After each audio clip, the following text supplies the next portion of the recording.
श्री शिवाय नमस्तुभ्य मैत्रिणींनो, मी अंजलीज रेसिपी चॅनलमध्ये तुम्हा सर्वांचे मनापासून खूप खूप स्वागत करते. तर आज आपण बघणार आहोत दुधी भोपळ्याचे अगदी मऊ लुसलुशीत बनून तयार होणारे मस्त असे पराठे. दुधी भोपळ्याची भाजी सहसा घरामध्ये कोणालाच आवडत नाही, त्याच्यामुळं असं काहीतरी वेगळं दुधी भोपळ्याचं बनवून दिलं की मुलं, घरातले लहान मोठे सर्वच आनंदाने खातात. चला तर बघूत कशी आहे रेसिपी. माझ्या मुलांना अजिबात दुधी भोपळा आवडत नाही, तर म्हटलं मस्त आज दुधी भोपळ्याचे पराठे बनवू. त्यासाठी तर फ्रेश असा दुधी भोपळा घेतलेला आहे, तो स्वच्छ धुवून घेतला. आता त्याच्या मागील भाग कट करून घेतला. आता आपण याची वरची साल काढून घेऊ. या पद्धतीने सर्व साल काढून घेतली.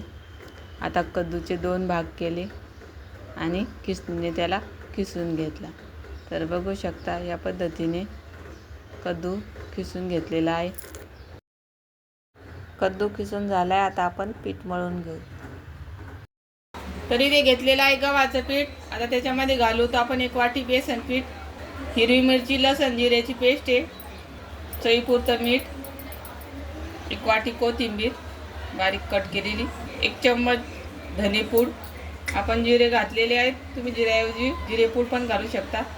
थोडासा ओवा हातावर क्रश करून घालायचा आणि चव छान येते.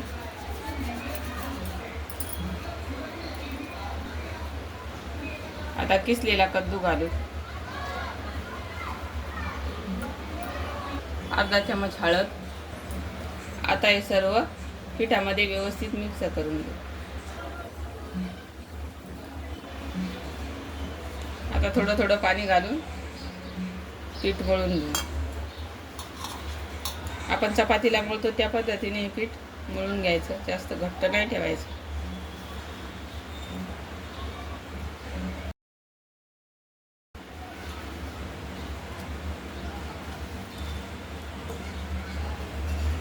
तरी ते आपलं हे पीठ मळून झालेलं आहे.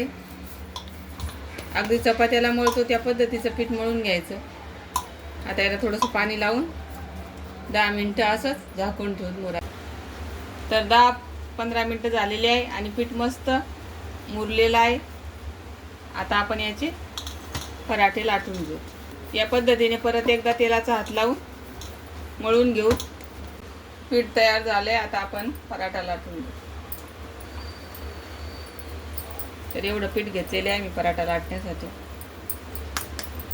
ते कोरड्या गव्हाच्या पिठामध्ये थोडंसं घोळून घ्यायचं आणि आपण चपाती लाटतो त्याप्रमाणे उंडा मळून घ्यायचा. थोडंसं तेल लावायचं, परत थोडंसं पीठ लावायचं.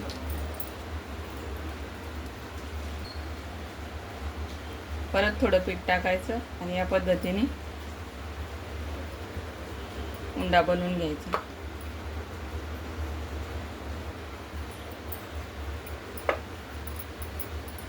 तुम्हाला हव्या त्या आकाराचे तुम्ही त्रिकोणी, गोल, चौकोनी पराठे बनवून घेऊ शकता.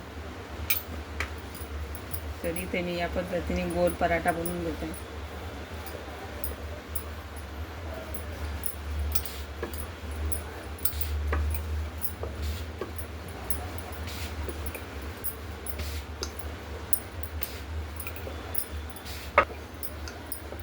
तर या पद्धतीने मी हा पराठा लाटून घेतलेला आहे. आता थोडंसं याला तेल लावून घेऊ. इकडे तवा पण गरम झालेला आहे. आता आपण पराठा भाजून घेऊ. वरच्या साईडनं मस्त बबल आलेले आहेत. आता आपण पराठा पलटी करून घेऊ. वरच्या साईडनं थोडंसं तेल लावू आणि पराठा पलटी करू.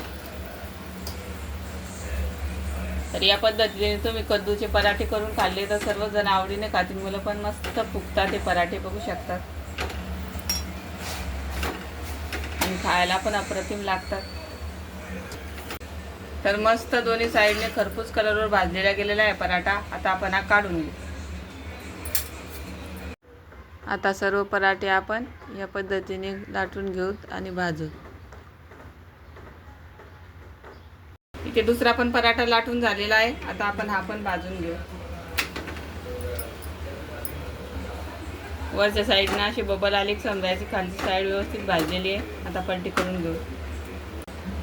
तर या पराठ्याला पण मस्त असं तेल टाकून घ्यायचं, वरची साईड भाजून घ्यायची. पलटी करू. या साईडनं पण तेल टाकून घ्यायचं. गॅसची फ्लेम कमी करायची, मस्त खरपूस भाजून घ्यायचे पराठे.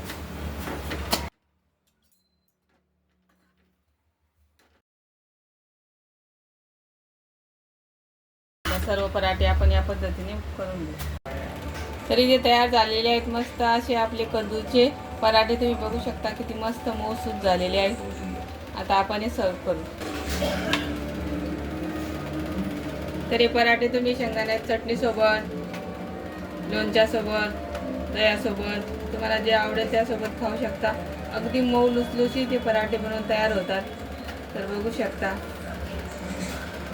किती छोटी घडी होते, एकदम सॉफ्ट होतात. आज मी या शेंगदाण्याच्या चटणीसोबत सर्व केलेले आहेत. तुम्हाला आवडतील त्या लोणच्यासोबत कशासोबतही तुम्ही खाऊ शकता. अगदी मऊ लुसलुशीत होतात. तर कशी वाटली पराठ्याची रेसिपी नक्की कमेंटमध्ये सांगा. आवडली असेल तर लाईक, शेअर, सबस्क्राईब करा. धन्यवाद.